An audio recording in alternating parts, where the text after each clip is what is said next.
A young woman, 19, maybe 20 years old, walks through the front door of a Manhattan mansion.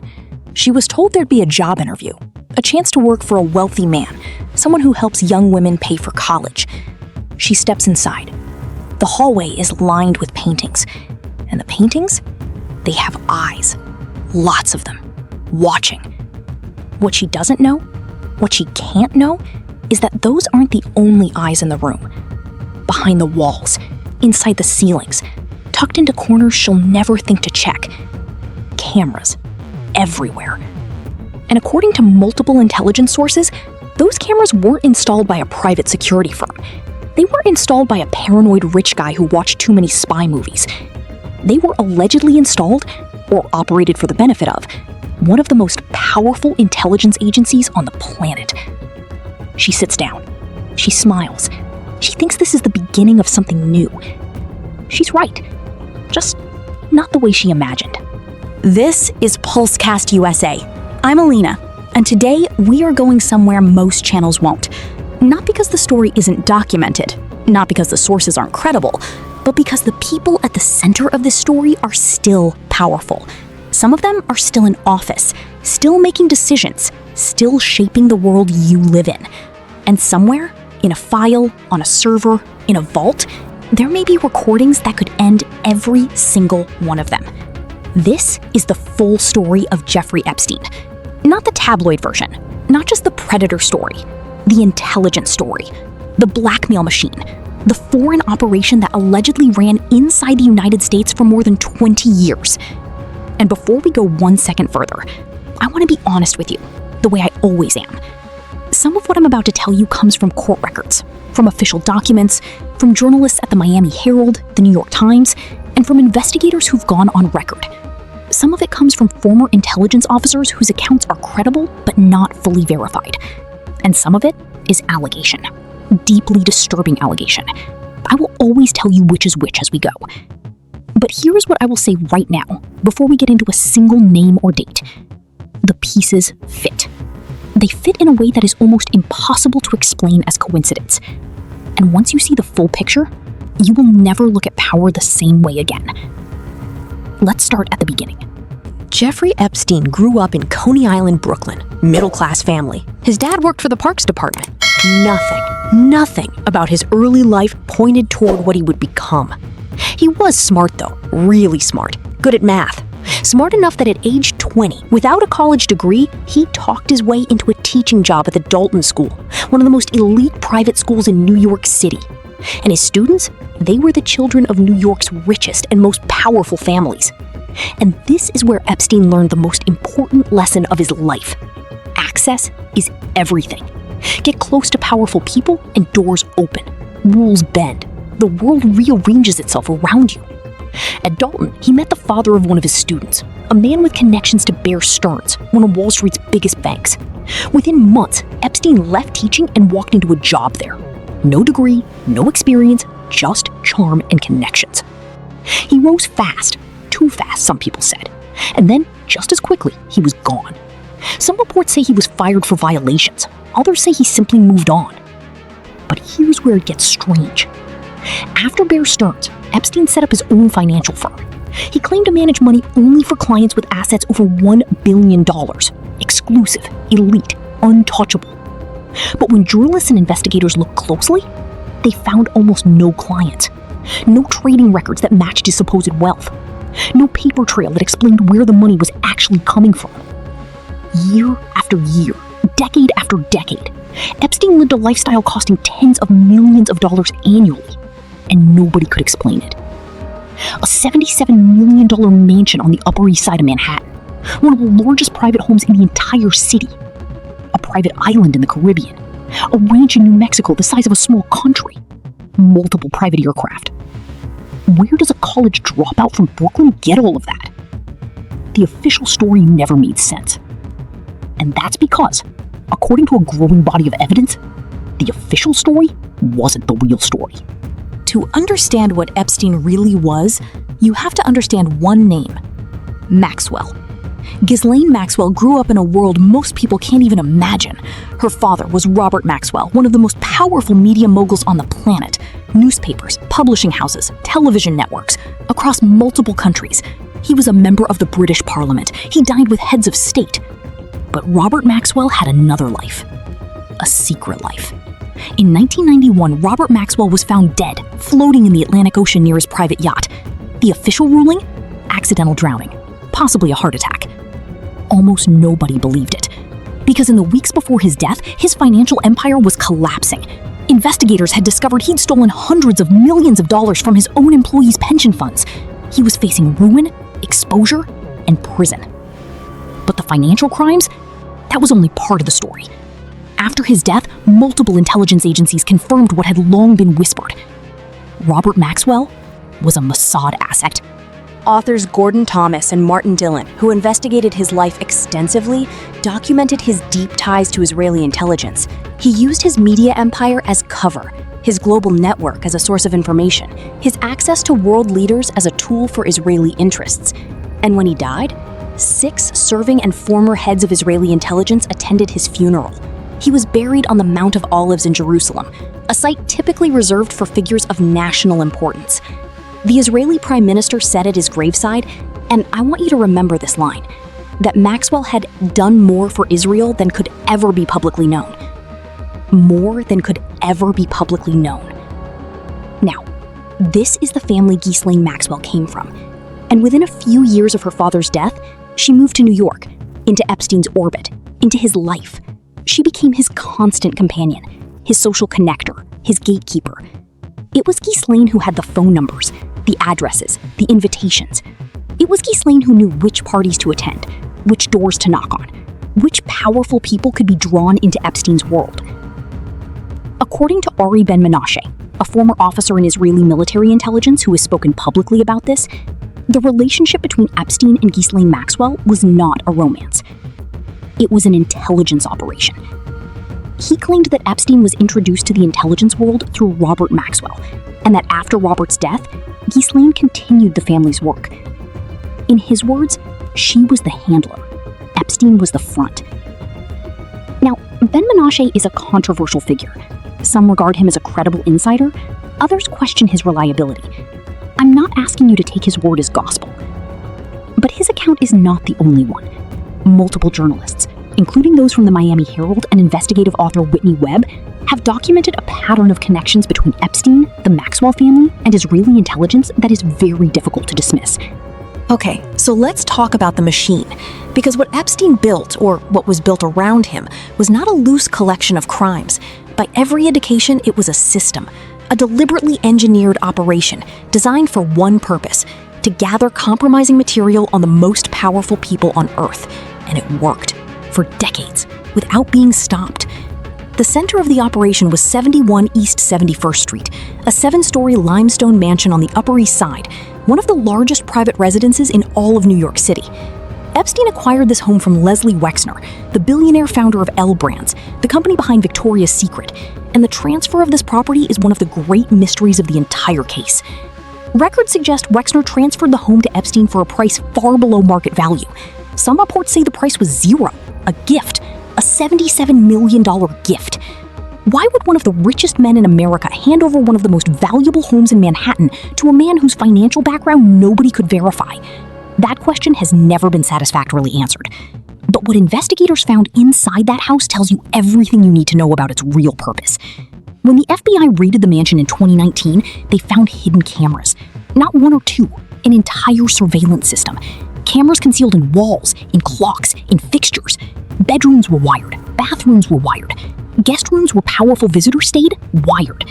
They also found safes containing compact discs, hundreds of them, labeled with names and dates.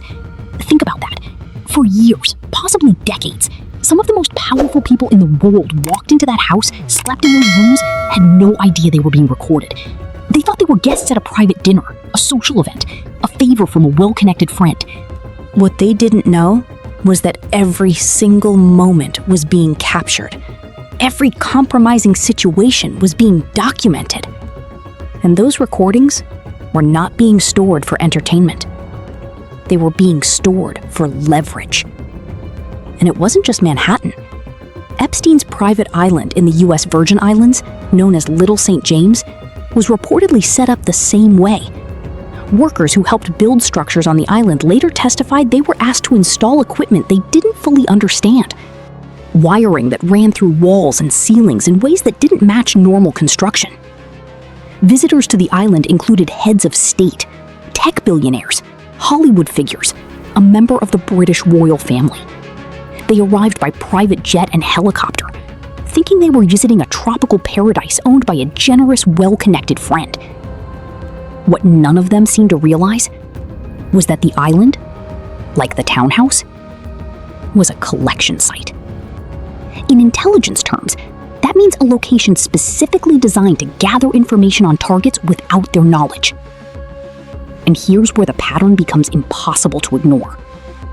This is textbook tradecraft, the honey trap, the use of compromising material to gain leverage over targets.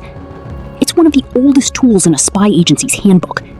The KGB used it, the CIA has used it, and the Mossad, according to multiple former officers, has used it extensively. The difference with Epstein? The scale. This wasn't a single operation against a single target. This was an industrial-level collection program, running across multiple locations, multiple countries, targeting dozens, possibly hundreds, of the most influential people in the world. Now here is the question I know you're asking right now.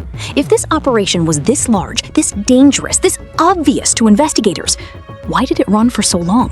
Why didn't anyone stop it? The answer tells you more about how power actually works than almost anything else in this story.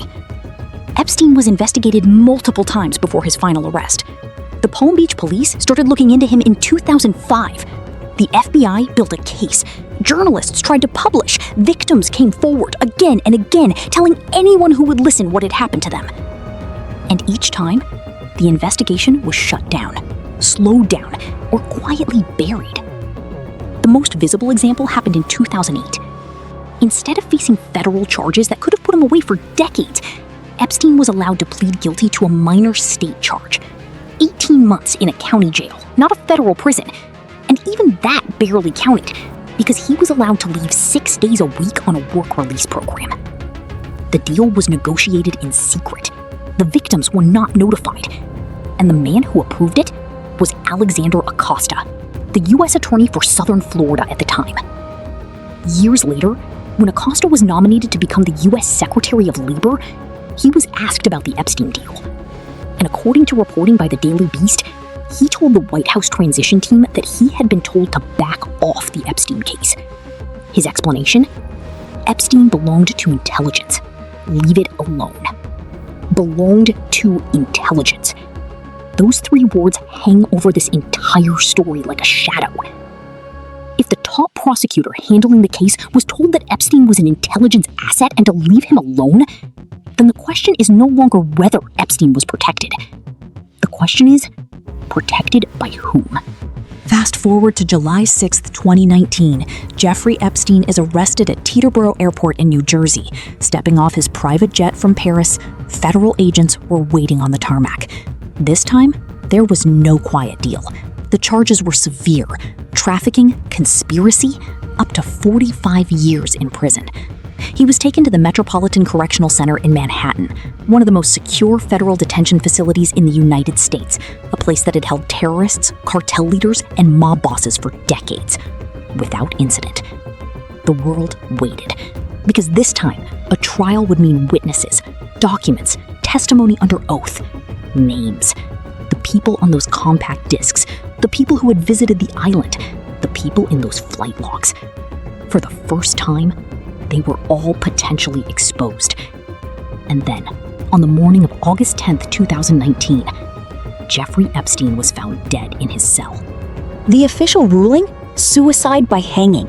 But the circumstances surrounding that death were so unusual, so riddled with failures and coincidences, that they immediately raised questions that have never been fully answered. Here's what we know. Epstein had been placed on suicide watch after an earlier incident in late July where he was found with marks on his neck. Suicide watch means constant monitoring, a guard checking on the prisoner every 15 minutes. After just 6 days, he was taken off suicide watch. The reasons for that decision have never been adequately explained. On the night he died, guards were required to check on him every 30 minutes. 2 guards were assigned to the unit. Both of them, according to official reports, fell asleep at the same time for approximately 3 hours, during which not a single check was made on the most high-profile prisoner in the entire federal system. But that's not even the most disturbing part. The Metropolitan Correctional Center had surveillance cameras throughout the facility, cameras that would have recorded everything that happened that night, whether anyone entered or left the area, whether the death happened the way the official story claims. When investigators went to review that footage, they were told the cameras outside Epstein's cell had malfunctioned. The recordings were unusable, some described as too damaged to recover. Others, simply missing. 2 guards asleep at the same time, cameras failing at the exact moment they were needed most, a prisoner taken off suicide watch days before his death. The most valuable potential witness in the world, dead in a cell that nobody was watching. You can call that a series of unfortunate coincidences. Some people do. But consider this. The Metropolitan Correctional Center had held high-value prisoners for decades without a single successful suicide. Its entire system was designed precisely to prevent what allegedly happened that night.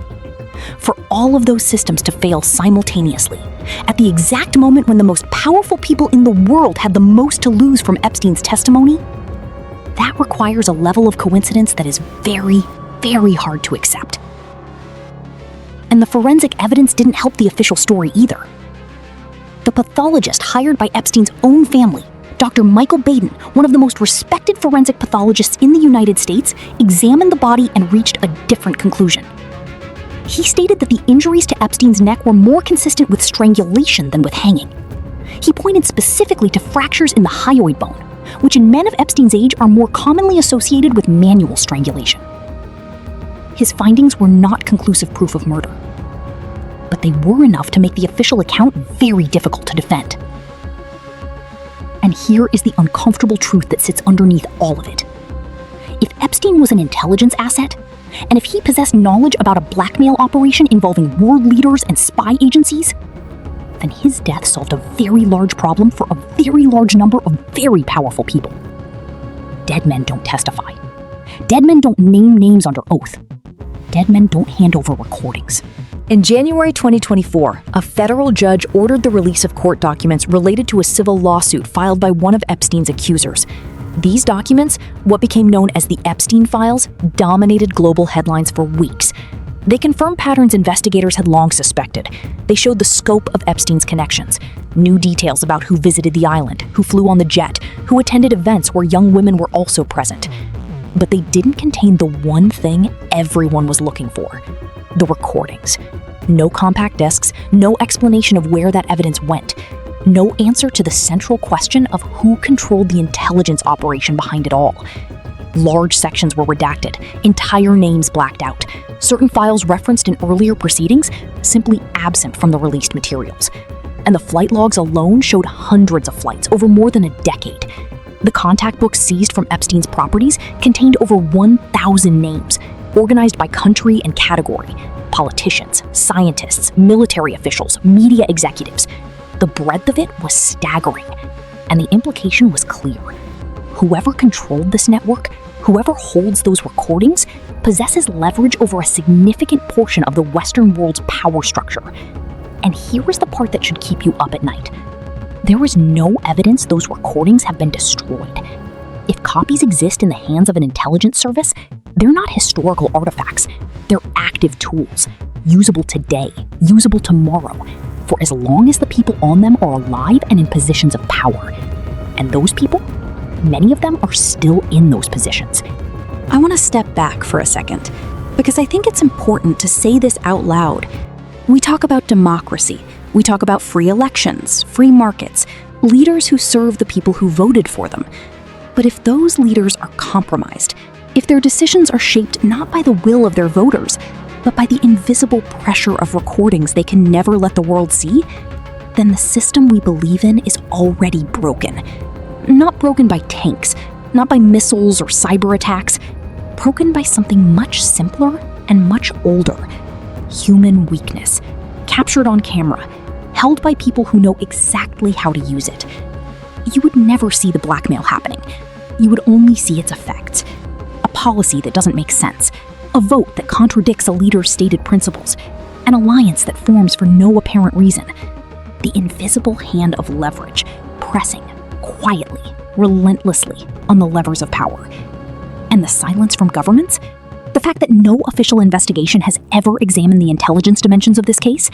No congressional hearings, no formal inquiry? Total silence.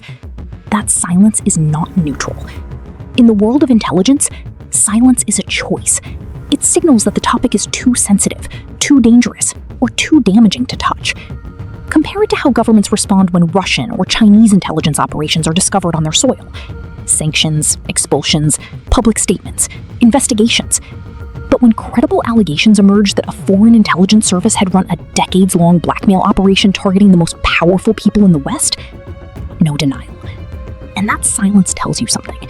It tells you that the people who would normally order such an investigation may themselves be compromised. Jeffrey Epstein is dead. Ghislaine Maxwell is in prison. But the machine they were part of, the logic that built it, the recordings it produced, the leverage it created, none of that died with them. The files that have been released are a fraction of what exists. The names made public are a fraction of those involved. And the full truth, the complete picture of who was compromised and how it shaped the world we live in, may never be known. Not because the evidence doesn't exist, but because too many powerful people need it to stay hidden. This is not a story about one man. It is not even a story about one agency. It is a story about how power really works. Behind the speeches and the handshakes and the flags. The invisible architecture of control that exists beneath the surface of the world we think we understand. And it is a story that, despite everything that has been revealed, is far from over. I genuinely want to hear from you. If those recordings still exist, if they're in the hands of an intelligence service right now, who do you think has them? And what do you think they're being used for? Drop your answer in the comments. I read every single one. If this video changed how you see power, subscribe. Because this is just one operation. There are others. And the deeper you look, the more you find. I'm Alina. This is Pulsecast USA. I'll see you in the next one.